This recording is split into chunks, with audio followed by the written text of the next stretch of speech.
está la situación política, ¿cómo hubiera querido uno que los fantásticos Juegos Panamericanos siguieran, se prolongaran indefinidamente como una jabalina que no encuentra la cancha? Pero bueno, terminaron. Y la buena noticia es que ahora comienzan los Parapanamericanos de Lima.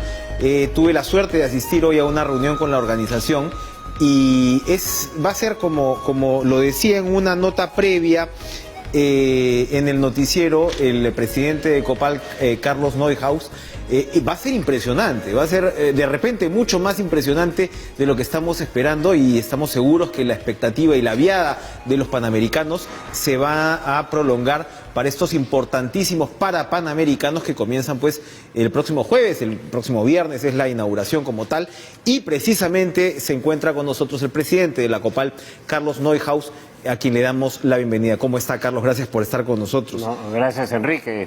Hacía tiempo que estábamos ahí para venir, pero exacto, finalmente lo logramos. Acá está. Neuhaus, lo han cholificado el apellido, pero es Neuhaus, también hay que recordarlo, ¿no? Sí, sí. Bueno, ya estoy acostumbrado a que me llamen de distintas formas, pero a veces ya para uniformar prefiero que lo diga como es, ¿no? Así es, así es. Bueno, se viene una fiesta, se viene otra fiesta, por lo que estábamos escuchando, por lo que hemos podido también ir averiguando, que tiene que ver además mucho, y lo decía el alcalde Jorge Muñoz en la nota que compartía con las propias declaraciones suyas. Estamos hablando también de un salto cuantitativo para nuestra sociedad. Estamos hablando de un poquito más de 10 peruanos de personas con discapacidad, ¿no? De 10% de peruanos, 10.4% exactamente. Y esto pues nos permite reconocer, como digo, a los paratletas que, como hacía énfasis en esta reunión por la tarde, de ninguna manera deben ser presentados como disminuidos, ¿no? O como gente a la cual tendría que despertar algún tipo de compasión. Todo lo contrario, estamos hablando de atletas de primerísimo orden y de altísima capacidad. Así es, ¿no? Es gente que yo digo ha tenido que luchar el doble, ¿no? que los atletas normales, porque primero nacieron o tuvieron un problema en la vida que les quitó la movilidad o la visión o algún problema que no les permite ser como los demás. Y encima que viene ese problema, ellos dicen, no, yo voy a hacer deporte. Yo voy a hacer deporte y quiero pelear por mi país. Y esta es una delegación de 139 paraatletas que van a representarnos a partir del 23 de este mes, ¿no? Y en prácticamente todas las sedes, no todas, pero la gran mayoría de las sedes donde hemos hecho los Panamericanos. Y el gran arranque va a ser el próximo viernes 23 de agosto con una ceremonia de inauguración que los va a dejar perplejos, ¿no? Va a ser algo... Por si no hubiera sido suficiente con la apertura de los Panamericanos. Va a ser algo grandioso, ¿no? Y la verdad que yo he podido ver los avances, el sketch, algunas de las cosas, de los detalles, y la verdad que me ha impresionado mucho. Las sedes que ya nos han impresionado, he tenido también la suerte de asistir a varios de los eventos, me ha faltado un par de sedes, la de Villa María del Triunfo es una de ellas. Voy a tratar de ir ahora con estos Parapanamericanos, que no sé si está dentro del grupo. Sí, sí, claro. Está dentro del grupo, vamos a repasarlo ahora mismo. Pero parte de toda esta transformación también es que todas estas sedes son accesibles. Así es, así es. En todas, les cuento una anécdota. Sí. Hace un mes más o menos nos visitó el defensor del pueblo y nos dijo que quería conocer, ¿no? Entonces fuimos a la Videna, ¿no? Y les empezamos a recorrer todas las sedes con su gente que ya la había visitado antes para ver pues el tema de accesibilidad. Y ya cuando estábamos viéndonos, de repente vimos a un muchacho en silla de ruedas, que era un paraatleta de bocha, que es un juego Así es. en los cuales participan agentes con mayor discapacidad. O sea, la silla que él tenía era una silla eléctrica, ¿no? Y lo interceptamos ahí él estaba todo apurado para llegar a su, Y a su entrenamiento. la bocha, perdón, es parecida a las bochas, a lo que conocemos sí, como bocha. es como una rampa que la tiran, digamos, Sí. y tienen que calcular para botar, ¿no? Para que golpee las otras tejos, llamémoslo así. Y el chico, ¿de dónde vienes? De San Juan del Lurigancho. ¿Y qué, te vienes solo? Sí. Me subo al tren en no sé cuál de las estaciones de San Juan del Lurigancho y bajaba en la estación de la Cultura que está al costado de la Videna. Solo. Solo. ¿No? Oye, pero no tienes problema. Sí, a veces atropello con mi silla, ¿no? Claro, bueno, en todo caso es un problema menor. Que tengo que hacerme espacio, ¿no? Ajá. Llegaba y lo interceptamos. ¿Y dónde vas? No, estoy apurado que voy a entrenar. Y bueno, te seguimos. Bueno, él iba al segundo piso del Polideportivo 2 en la Videna. La Videna. Ahí entrenaba, Ya. ¿no? Llegaba por su cuenta, marcaba el ascensor, todos lo acompañamos y él hacía todo. Ajá. Llegamos, se disculpó con el profesor porque había llegado tarde, que lo habíamos distraído, ¿no? Pero, y feliz de representar a su país. Y además, uno se va enterando también, por ejemplo, hay disciplinas en atletismo que los grados de velocidad y las marcas llegan a ser muy similares a las convencionales. Así es impresionante, sí, ¿no? sí. Hablábamos ahora. Y otras, por ejemplo, como las carreras en silla de ruedas, que agarran una velocidad No, mayor a la convencional, Así es. y donde se requiere pues una fortaleza física espectacular. Así es. ¿no? No, tremenda. Viéndolo ayer al alcalde Muñoz, me recordaba que también Pilar Jauregui, en la Campeona de Videna, bádminton. campeona de bádminton, pero también estuvo en el equipo de básquetbol de Perú, ¿no? Porque ella es bádminton, tenis. Ella es una polideportiva en Así realidad, es. como tal. ¿No? Y nos hizo a Ricardo Duarte y a mí y un grupo más sentarnos en una silla para jugar básquet. Espectacular. ¿No? Ricardo mide 2,5 metros, ¿no? Y ya lo veían en la silla y era realmente difícil darle botes a la pelota, levantar, tirar, ¿no? Es distinto cuando uno está parado, o sea, parado y supuesto. tiene, digamos, todo, ¿no? Y bueno, repaso rápidamente las sedes, van a ser el Coliseo Miguel Grau del Callao, para el goalball, que también es todo un espectáculo según lo que nos cuentan, el Polideportivo del Callao para taekwondo y voleibol sentado, la Videna para todas las disciplinas que ya sabemos, entre otras pues baloncesto en silla de ruedas, para atletismo, para natación, para powerlifting, que también es, ¿no? El para badminton que comentábamos, el paraciclismo de pistas, que también, ¿no? es un espectáculo que vale la pena ver. Circuito Ciudad San Miguel, eso es interesante también, el paraciclismo en ruta, ¿no? El polígono Las Palmas para tiro deportivo, lawn tenis, ya sabemos, el tenis en silla de ruedas, que tiene esta particularidad del doble bote. Además, ¿no? Además, por supuesto, claro, ¿no? como tal, Villa María del Triunfo, fútbol 5, los balones con cascabel, ¿no? Se pide el silencio, para eso que tiene que ser casi como un concierto de música clásica, ¿no? Así es. Fútbol 7, ¿no? El Centro Deportivo Villa El Salvador también para la bocha, que usted se acaba de referir, y el rugby en silla de ruedas, que también es algo digno de así es, ¿no? Así es. Por otro lado, un partido de básquet en silla de ruedas es como cuando éramos chicos íbamos a los carritos chocones. Claro. Se tiran con la silla de ruedas, se dan volantines, se paran, siguen, o sea, es... Y además, Carlos, hay todo un tema de pedagogía social que vamos a tener que aprender.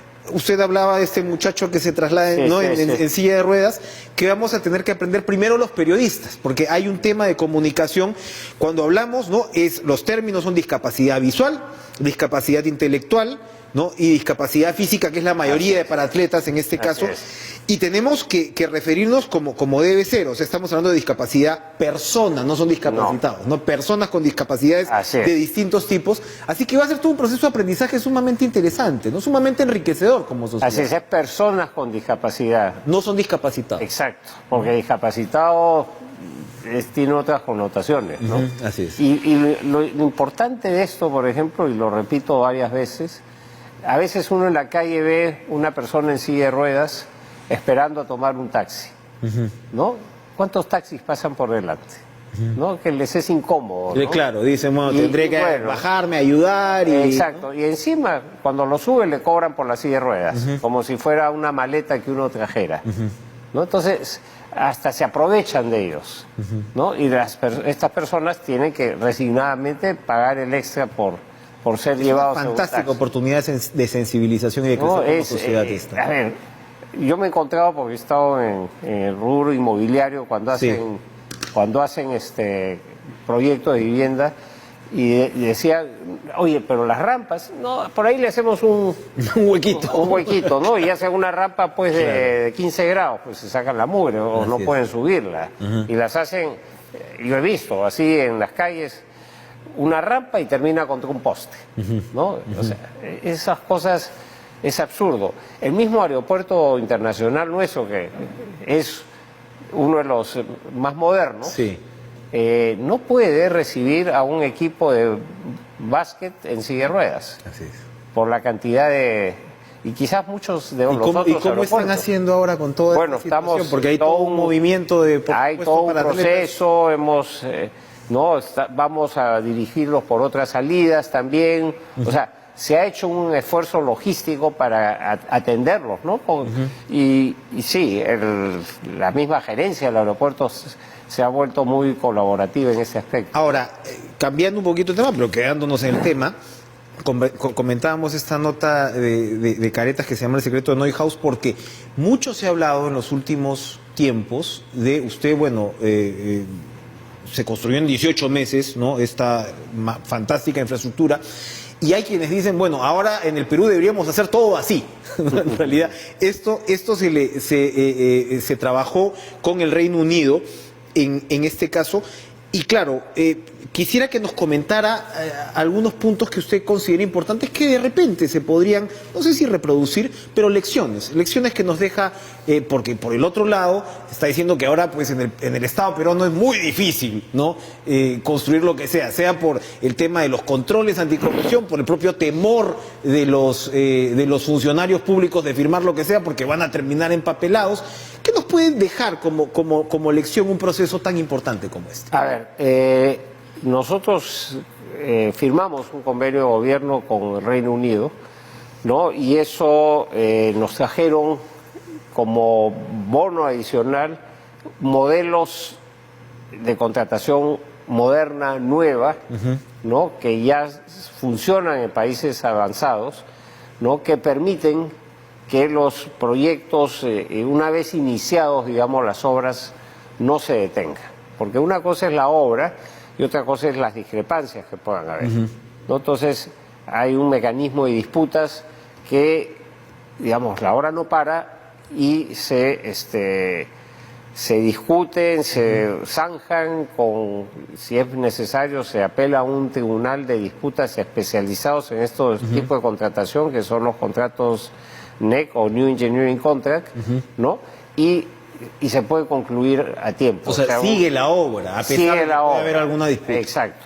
Ahora, los mecanismos de licitación son totalmente distintos, ¿no? O sea, nosotros, primero, para la vía panamericana y las obras principales, pedimos los dictámenes de auditoría de empresas auditoras internacionales de primer nivel.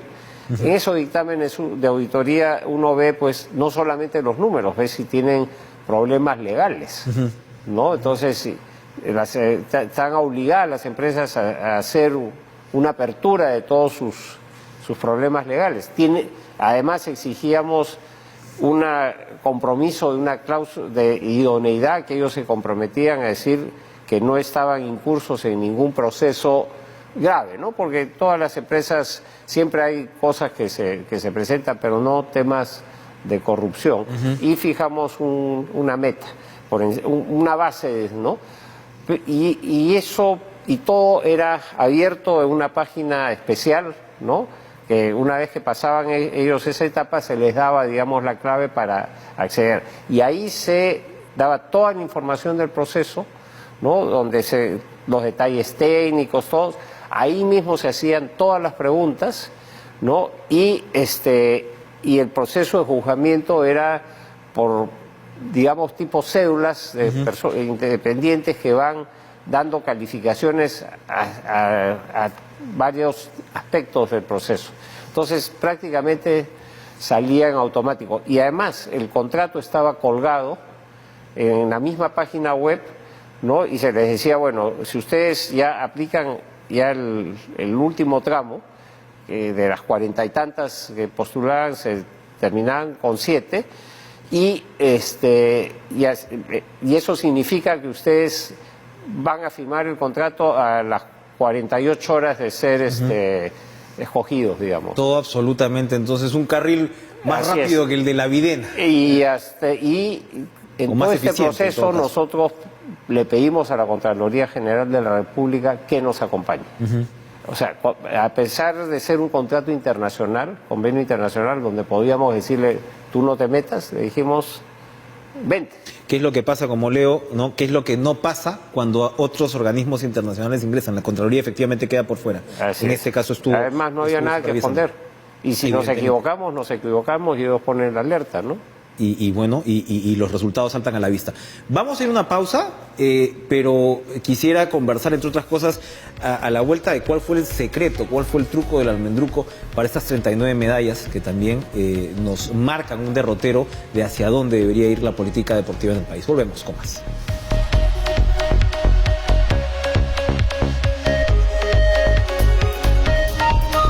Carlos Neuhaus, usted está al frente del COPAL, pero sin duda, como conversábamos fuera de cámaras, se ha estado viendo también de cerca, interrelacionando con lo que fue la preparación de los deportistas, y ahí hay un detrás de cámaras muy interesante, porque claro, el Perú tiene una gran orfandad de política deportiva que viene de décadas atrás, eso no es ningún descubrimiento, pero lo que sí entiendo que se hizo fue un trabajo de poder ubicar a los deportistas que tenían realmente potencial medallero. Estamos hablando de aproximadamente 600, ¿no? Y eso fue interesantísimo, porque estoy seguro que dentro de los 39 medallistas, casi todos o todos estaban ya en esa selección, en la cual el Estado les dio un apoyo adicional, un apoyo en dinero, un apoyo seguramente también con preparadores y demás. Otra vez, ¿qué lección nos deja eso hacia el futuro? Bueno, esa medida fue una medida puntual para asegurar que nuestros deportistas de élite pudieran entrenar, que tuvieran todas las facilidades, ¿no? Y lograr el resultado que hemos tenido. ¿Cómo se llegó a los 600? Bueno, por las evaluaciones que hacían, los récords. El IPD pues lleva un récord, un registro de todos los deportistas, dónde han participado, qué campeonatos han ganado, si han ido internacionales, ¿no? El requisito será pues que ellos también vayan a campeonatos internacionales, que participen en los nacionales, incluso algunos deportistas. O sea, yo vengo de la tabla. De la tabla, claro. Y algunos deportistas pues que dejaron de competir internacionalmente y se les retiró el subsidio porque había una cola pues de chicos que venían atrás, ¿no? Entonces, eso ayuda, fuerza. Además, en algunos deportes existe el patrocinio, pueden tener sus auspiciadores, ¿no? Que no es el caso de todos, lamentablemente. Lamentablemente no es el caso de todos. Yo veía a los maratonistas, ¿no? El polo no tenía, ¿no? Lobos. Bueno, ¿no? Está prohibido. Bueno, ya. Pero muchos... los maratonistas sí tienen ciertos apoyos, ¿no? Que otros deportes sí son bastante huérfanos, ¿no? Los karatecas, no muchos de ellos. El karate que ha dado buena cantidad de medallas, también el taekwondo. Pero entonces este criterio de seleccionar a los deportistas con potencial debería extenderse en todo caso. Sí, debería extenderse, pero también ahora sembrar abajo. O sea, primero el deportista, digamos, el chico que es más recreativo, que va a jugar, ¿no? Y después a partir de los 14 años ya ponerlos más en competencia, ¿no? Pero hasta los 14 que sean pues que hagan sus competencias pero más relajadas, digamos. Claro. Y ya después entrar a un tema de disciplina mucho más exigente. Exacto, ¿no? Hay quienes dicen que debería haber un Ministerio del Deporte. ¿Es una experiencia que serviría, usted que ha visto no por fuera también, o no necesariamente? En lo personal yo pensaría que es mejor juntar deporte con cultura. Y ese modelo existe en otros países. Ya. ¿No? Son por ejemplo, la cultura ha ido un poco abandonada y el deporte en el Ministerio de Educación es tan grande, Claro. ¿no? Que se le sale, Claro. ¿no? O sea, la educación física es muy importante en los colegios y eso es parte de la currícula. Por ejemplo, el otro día con Gianmarco decía, la música debe volver a los colegios, ¿no? Una cosa es, pues, los cursos de música y otra cosa es, digamos, la cultura que debería Estamos estar hablando de un entorno en el cual forma ciudadanía, que tiene deporte, que tiene cultura, que tiene música, que lamentablemente son componentes que están ausentes. Así es, entonces, y darle un balance a la gente, ¿no? Ahora, otro ese es un tema absolutamente personal mío. Claro, claro. Opinión... No, claro que sí. Eso se sabe, pero... Lo otro que también me parece, regresando al tema de cómo se construyó este proceso y de eficiencia que se pudo lograr con esta modalidad de contratos y el tema de gobierno a gobierno y demás, además también entiendo yo lo que ocurrió es que usted llega, por supuesto, contra el reloj, pero por lo menos con una estructura organizativa bastante clara. Muchas veces lo que pasa con este tipo de proyectos y aventuras que se emprenden en el Perú es que los sectores se pisan la cola unos con otros. O sea, hay que recordar que primero era el Comité Olímpico Peruano el que iba a ver esto, hubo problemas en su momento y en realidad de alguna manera se fusiona lo que era el COPAL con el tema del proyecto especial de los Panamericanos. Claro, o sea, usted llega empoderado de alguna manera. A ver, aquí había el proyecto especial que era el órgano ejecutivo, que yo ingresé para ser el director del proyecto especial y armar, que ya había una base de una organización en base a un plan maestro que se hizo anteriormente, que bueno, lo revisamos y lo optimizamos, y el COPAL, que es el comité organizador. El COPAL era una especie tenía algunas decisiones referidas al presupuesto, a las sedes, pero toda la ejecución presupuestal y todo el proyecto era por el proyecto ejecutivo. Entonces, terminé porque, bueno, renunció el presidente anterior y se fusionó en mi persona. ¿Eso facilitó las cosas? Bueno, le dio más chamba a usted. Me dio más trabajo, pero lo que se hizo es, ya en modo juegos, una de las personas, que es el señor Alberto Valenzuela, agarró ya la parte de operación de los juegos, porque antes era la parte de las obras, ¿no? Que era digamos, la dirección de proyectos y ejecución de obras, la parte operativa. Entonces, ya tomó el señor Valenzuela el control del día a día, digamos, porque ya venían los presidentes de las delegaciones extranjeras, había que hacer una función más de representación. Entonces nos dividimos el trabajo, obviamente estoy muy enterado del día a día, pero cada uno nos complementamos, ¿no? Vamos a una última pausa, pero le quiero dejar dos inquietudes para que me las responda después. Uno, el momento en el que usted dijo, uy, esto está complicado. Y dos, el momento en el que más bien dijo, no, sí, vamos a saltar esta valla. Vamos a ir a una pausa y regresamos con Carlos Neuhaus.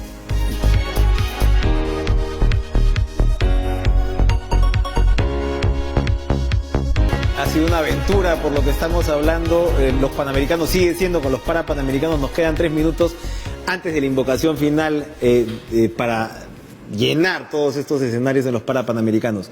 Yo le preguntaba, el momento, si tiene que resumir, donde más preocupado estuvo. Bueno, fue al inicio. Al inicio, cuando se encontró Cuando me encontré y darle la forma y encontrar el camino para sacar esto adelante, ¿no? Y las ideas se fueron plasmando rápidamente, me imagino, o sea, hubo que hacer un plan y averiguando muy rápido ejemplos en otros lados y siendo muy creativos,